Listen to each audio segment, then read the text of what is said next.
بسم اللہ الرحمن الرحیم۔ السلام علیکم خواتین و حضرات، میں ہوں آپ کا اپنا جنید سلیم اور آپ دیکھ رہے ہیں انصاف ڈیجیٹل۔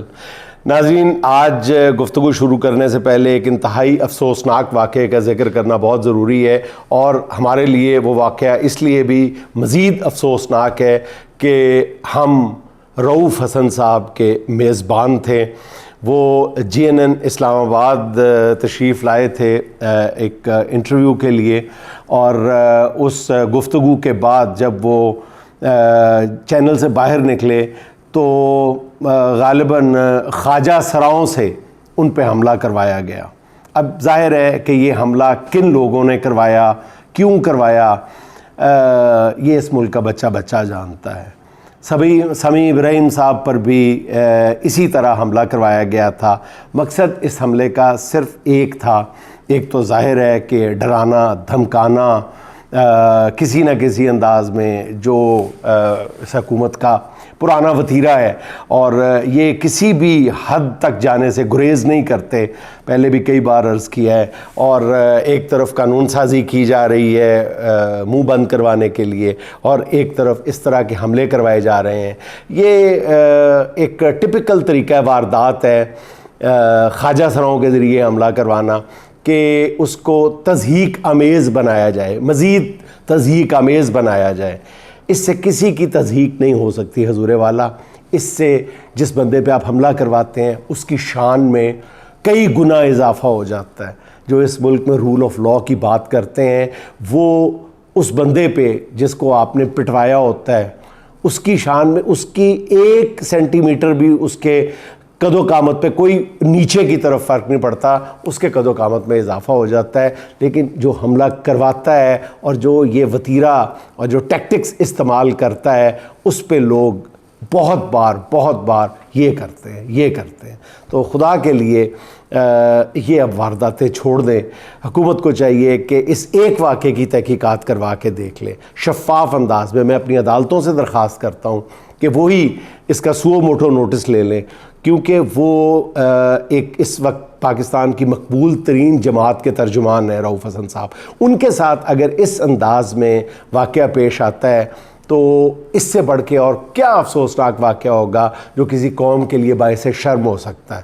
آپ لاکھ طرح کے ڈھکوسلے تلاش کریں، جواز تراشیں، آپ اس طرح کے واقعات کو کسی انداز میں بھی آپ جسٹیفائی نہیں کر سکتے۔ میرا خیال ہے کہ حکومت نہیں کرتی اگر یہ کام کرنے کا جو ہے، تو پھر عدالتوں کو ضرور اس کا نوٹس لینا چاہیے۔ دوسری بات میں خاص طور پہ عدالتوں کے حوالے سے یہی کہنا چاہتا ہوں کہ کہتے ہیں کہ انصاف کا ایک لمحہ برسوں کی عبادت سے بہتر ہے۔ صدیوں پہلے انسان نے یہ راز پا لیا تھا کہ معاشرے نے ترقی کرنی ہے تو ہر فرد کے لیے انصاف کا حصول آسان تر بنانا ہوگا۔ یہ دوسری جنگ عظیم کا مشہور جملہ ہے نا، جب ونسٹن چرچل نے کہا تھا کہ اگر ہماری عدالتیں ٹھیک فیصلے کر رہی ہیں تو پھر گھبرانے کی کوئی بات نہیں ہے، برطانیہ کو کسی جنگ سے، کسی بیرونی جارحیت سے کوئی خطرہ نہیں ہے۔ یہ عام طور پہ عدالتوں کی جب عظمت بیان کی جاتی ہے تو ونسٹن چرچل کا یہ جملہ گونجتا ہے ذہنوں میں۔ بدقسمتی سے پاکستان کی عدالتیں جو ہے نا جی، وہ 70 سال سے نظریہ ضرورت کی چکی میں پس رہی ہیں یا پس رہی تھیں۔ ملک میں شب خون مارنے والے جتنے بھی ڈکٹیٹر آئے، پامال کرتے رہے اس لاقانونیت کو عدالتیں کسی نہ کسی انداز میں قانونی جواز فراہم کرتی رہیں۔ حالات اتنے بگڑے کہ طاقتوروں نے عدلیہ کو اپنی لونڈی بنا لیا۔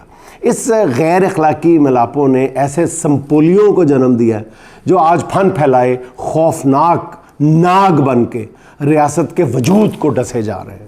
آپ کبھی غور کر کے دیکھ لیں صورتحال پہ۔ یہی وجہ ہے کہ پھر 152 ملکوں کی لسٹ میں پاکستان انصاف کی فراہمی میں 193 نمبر پہ ہے۔ مبارک ہو سب کو۔ ناانصافی کے آپ کبھی غور کریں، آپ اس نتیجے پہ پہنچیں گے کہ اس گھٹا ٹوپ اندھیرے میں ہائی کورٹ کے 6 ججز نے امید کا ایک ایسا چراغ روشن کیا ہے جو اب کریا گلی عدالت اپنی لو دینے لگا۔ اس خط نے کمزوروں کو جبر کے سامنے ڈٹ جانے کا حوصلہ دیا۔ گزشتہ چند روز میں آپ دیکھ لیں جو عدالتی فیصلے ہیں وہ بتا رہے ہیں کہ ہماری عدالتیں انگڑائی لے رہی ہیں۔ زیادہ تر ججز نے جبر اور دھونس کا جو کلاوا اپنے گلے سے اتار پھینکا. دوسری طرف بسیدہ نظام کا دیا بالکل اب بجھنے کے قریب ہے اور بجھنے سے پہلے وہ پھڑپھڑا رہا ہے. اب یہ دیکھیں کہ ظلم کے اس نظام کے بینیفیشری کون ہے. آپ کو بھی پتہ ہے, مجھے بھی پتہ ہے, ٹھیک ہے. اور وہ اب بینیفیشریز جو ہے نا وہ اپنی کوششوں میں لگے ہوئے ہیں کہ کسی طرح اس نظام کہن کو بچایا جا سکے, مگر آثار بتا رہے ہیں, قرائن بتا رہے ہیں کہ انشاءاللہ تاریخی چھٹنے کو ہے. تاریخ اور ہمیں یہی بتاتی ہے کہ جب ایسے حالات پیدا ہو جائے تو پھر انصاف کا اجالا ہر سو پھیلتا ہے. انشاءاللہ تعالی یہاں پر بھی انصاف کا اجالا ہر سو پھیلنے کے لیے تیار ہے.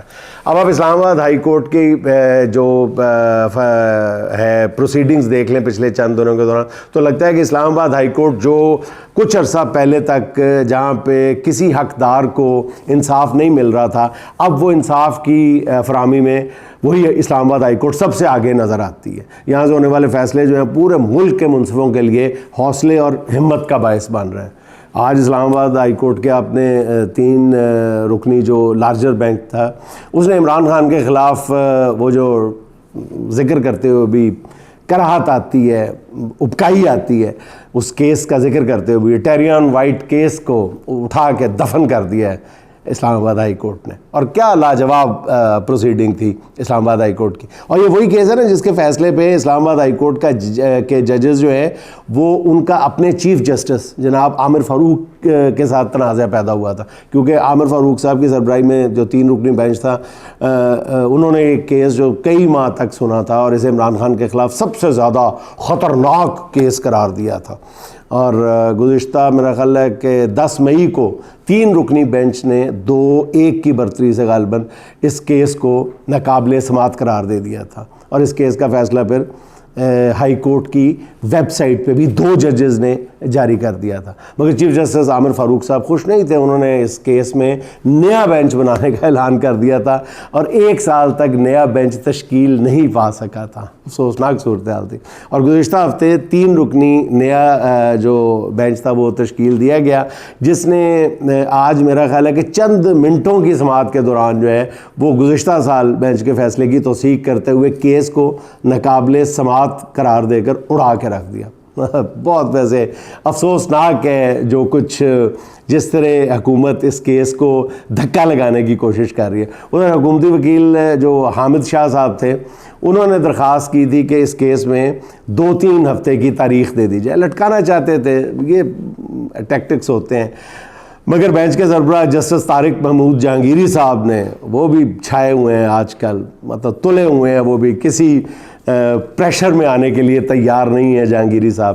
انہوں نے ریمارکس دیے ہیں کہ جو کیس ہی ناقابل سماعت ہے اس میں تاریخ کیسے دے دوں. بات تو بالکل نظر آتی ہے. ایک میٹرک کے طالب علم سے پوچھ کے دیکھ لیں, وہ اس کو جسٹیفائی آسانی کے ساتھ کر دے گا کہ ایک کیس جو ہے وہ قابل سماعت ہی نہیں ہے, پھر آپ تاریخ کس چیز کی مانگ رہے ہیں, ڈیٹ مانگ رہے ہیں, کیڑی ڈیٹ مانگ رہے ہو دوسری.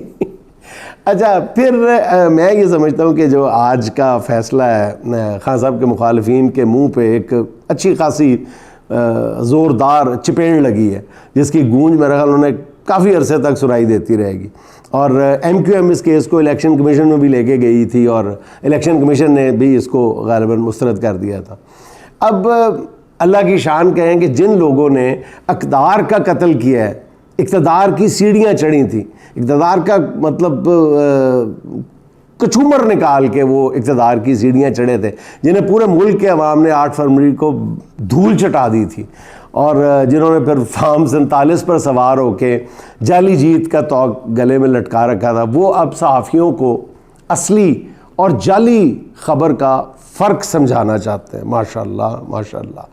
ان مسترد لوگوں کی میں ایک بات عرض کرنا چاہتا ہوں کہ مسلط شدہ حکومت کو پتہ نہیں کیوں ان کو پتہ نہیں جانے کی جلدی ہے, یا اس قانون سازی میں انہوں نے یہ جو سوشل میڈیا کے حوالے سے کی ہے, پتہ نہیں ان کو کیا جلدی ہے کہ پنجاب اسمبلی میں تمام رولز کو بلڈوز کر کے محض 2 گھنٹے کے اندر انہوں نے یہ کالا قانون منظور کیا.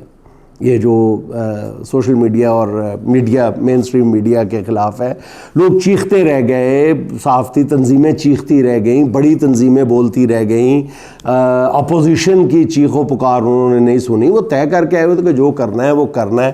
حالانکہ پتہ نہیں کیا ہوا تھا, عظمیٰ بخاری صاحبہ کو غصہ ایک بندے پہ اس خاکسار پہ تھا, قانون سب کے خلاف بنا ڈالا ہے, پتہ نہیں باقیوں نے کیا کیا ہے. بہرحال جی یہ میڈیا پہ اس کی آزادی پہ شب خون مارنے کی تیاریاں ہیں. دیکھیں یہ اونٹ کس کروٹ بیٹھتا ہے, لیکن تاریخ ہمیں یہی بتاتی ہے کہ ایسی کوئی بھی کوشش آج تک تو کم از کم کامیاب نہیں ہو سکی. آگے دیکھتے ہیں کیا ہوتا ہے. اچھا, نئے قانون کے تحت جعلی خبر کے نام پہ کسی کو بھی پکڑ کے جیل میں ڈالا جا سکے گا, اور اس پر غالباً 20 یا 30 لاکھ روپے تک کا جرمانہ اور 6 ماہ قید ہے. مقدمات کے فیصلے کے لیے خصوصی ٹریبیونل بنے گا جو آبویسلی پوری طرح حکومت کے کنٹرول میں ہوگا. اس قانون کے تحت کورٹ رپورٹرز کو, اندازہ کریں, کورٹ رپورٹرز کو بھی عدالتی کارروائی رپورٹ کرنے پہ گرفتار کیا جا سکتا ہے. اندازہ کریں کہ کورٹ رپورٹر کو عدالتی کارروائی وہ رپورٹ کریں گے, اس میں کوئی بھی حکومت کو جملہ پسند نہیں آئے گا, کورٹ کو سو کالڈ جو کورٹ بنائی جائے گی, ٹریبیونل بنایا جائے گا, اس کو کوئی ایک جملہ بھی پسند نہیں آئے گا, زیر زبر بھی اوپر نیچے ہو گئی تو اس کورٹ رپورٹر کو بھی جناب 6 ماہ قید اور 30 لاکھ روپے جرمانہ کر دیا جائے گا. پنجاب حکومت کی پھرتیوں کا آپ یہاں سے اندازہ لگا لینا اس حوالے سے کہ اس کیس کے حق میں بولنے کے لیے جو قصیدہ گو صحافی ٹائپ لوگ ہیں, ان کا ایک جتھا ہے جو سوشل میڈیا پہ بھیڑوں کی طرح حملہ آور ہو گیا ہے, متحرک ہو گیا ہے, اور اس قانون کو وہ پوری قوم کو سمجھانے کی کوشش کر رہے ہیں. اس کے ثمرات, اس کی فیوز و برکات جو ہے وہ قوم کو سمجھانے کی کوشش کر رہے ہیں یہ لوگ جو ہے. پتہ نہیں کس منہ سے, ان کو اندازہ نہیں ہے کہ کل کلاں انہی لوگوں نے اسی قانون کو گالیاں بھی دینی ہے, تو تھوڑا سا مارجن رکھیں.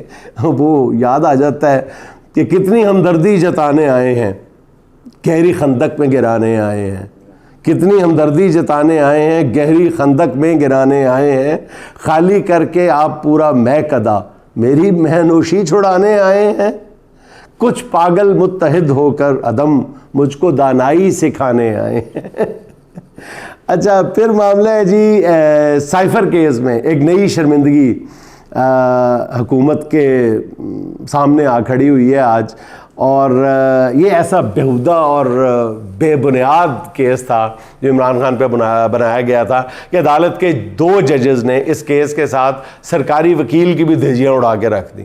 یہی پروسیکیوٹر تھے جو ٹیرین کیس ہار کے سائفر کیس میں پیش ہوئے, تو اس کیس میں بھی ججز کے سوالات بار بار اس کے لیے شرمندگی کا باعث بنتا رہا. آج اسپیشل پروسیکیوٹر نے عدالت کے سامنے تسلیم کر لیا کہ سائفر کا متن وہی ہے جو خان صاحب بتا رہے ہیں, یعنی عمران خان کی حکومت نہ گرائی گئی تو نتائج بھگتنا ہوں گے. یہی تھا نا سائفر, عمران کی حکومت گرا دو اور اگر نہ گرائی تو پھر نتائج بھگتنا ہوں گے. تو سرکاری وکیل نے یہ تسلیم کر لیا کہ جی سائفر کا اصل متن تو یہی ہے. اس کے بعد پروسیکیوٹر احمد علی شاہ صاحب نے پیشکش کی کہ عدالت کہے تو سائفر عدالت میں پیش کیا جا سکتا ہے. اس پر جسٹس گل حسن اورنگزیب صاحب نے کہا ہے, شاہ صاحب آپ ایک بہت خطرناک راستے پہ جا رہے ہیں. عدالت نے بار بار یہ سوال کیا کہ سائفر کے بارے میں بات کرنے سے پاکستان کے امریکہ سے تعلقات کیسے خراب ہو گئے, باقی گلا چھڑو, اے دسو کہ جی امریکہ سے تعلقات کس طرح خراب ہو سکتے ہیں. تو جیسے گل اورنگزیب حسن نے کہا کہ آپ نے ایک ملک کو ڈیماش کر دیا, اس سے تو تعلقات خراب نہیں ہوئے. اب بات ذرا ٹھنڈے دل سے سوچنے کی ضرورت ہے کہ آپ نے اسی معاملے پہ, اسی سائفر پہ ایک ملک کے سفیر کو بلا کے ڈیمارش کر دیا ہے, تو پھر اس سے تو تعلقات خراب نہیں ہوئے. تو عمران خان کے کہنے سے یہ تعلقات پھر کیسے خراب ہو سکتے ہیں, اس پر دوبارہ ایک نیا کیس کیسے بن سکتا ہے. آپ نے ڈیمارش کیا, کوئی کیس نہیں بنا, ٹھیک ہے. اس کے بعد سیکورٹی کونسل کی میٹنگ ہوئی, کوئی کیس نہیں بنا. تو جب خان صاحب نے وہ خط جو ہے لہرا دیا تو وہ کیس بن گیا. تو یہ ان کا کہنا یہ تھا کہ محض اس بات پر بات کرنے سے تعلقات خراب ہو گئے, یہ کیسے ہو سکتا ہے. تو بات یہ ہے نا کہ کیا امریکہ نے سائفر کے معاملے پہ پاکستانی سفیر کو طلب کیا, کیا اس ملک میں اس معاملے کو اقوام متحدہ, یہ پاکستان جو ہے اس ملک کو اقوام متحدہ میں لے کے گیا. پروسیکیوٹر کے پاس اس کا کوئی جواب نہیں تھا. سارے سوال جب انہوں نے پوچھے تو حامد شاہ صاحب کے پاس ان سارے سوالوں کا کوئی جواب نہیں تھا کہ اگر ظاہر ہے کہ آپ کو امریکہ نے تو پھر آپ یہ پاکستانی سفیر کو طلب کرتے ہیں, اس کے بعد کیا آگے, تو یہ سارا کچھ یہ پروسیڈنگز ہوئیں تو سرکاری وکیل چپ تھے. تو عدالت نے خیر کل تک اس کیس کی جو سماعت ہے وہ ملتوی کر دی ہے. جیسا ہم نے پہلے عرض کیا تھا کہ عدالت کی پوری کوشش ہے اس کیس کو جلدی جلدی سنا جائے, لیکن اس کیس میں سے کچھ نکالنا جو ہے نا وہ پانی میں مدھانی والی بات ہے. اگر انصاف کے تمام تر تقاضے پورے کیے گئے تو اس کیس میں کچھ بھی نہیں ہے. تو میرا خیال ہے کہ جو ہے کل شاید پروسیکیوٹر کے دلائل مکمل ہو جائیں گے, اس کے بعد پھر دیکھیں گے کہ کیا ہوتا ہے اور کس طرف یہ کیس جاتا ہے. ہاں, لاپتہ افراد کے بارے میں کیس جو ہے وہ آج حکومت نے جسٹس محسن اختر کینی صاحب, اس کی عدالت میں حکومت نے ایک طرح سے سیز فائر کا اعلان کر دیا. بڑی اچھی بات ہے, بڑی اچھی بات ہے, خوش کن خبر ہے یہ. اٹارنی جنرل نے عدالت کو بتایا کہ جناب حکومت لاپتہ افراد کے معاملے میں بڑی محنت سے کام کر رہی ہے اور ہمیں تھوڑا وقت دیا جائے. اور انہوں نے جسٹس محسن اختر کینی صاحب نے جواب میں ان کا اعظم نذیر تارڑ صاحب کا نام تو نہیں لیا وزیر قانون کا, لیکن انڈائریکٹلی انہوں نے ان کی پریس کانفرنس کا حوالہ دے کے کہا, جس میں انہوں نے بڑا شدید لفظوں میں کینی صاحب کو کرٹیسائز کیا تھا. تو انہوں نے کینی صاحب نے کہا ہے کہ عدالتیں ان چیزوں سے اوپر ہوتی ہیں اور انہیں اس طرح کی پریس کانفرنسوں سے کوئی پریشانی نہیں ہوتی.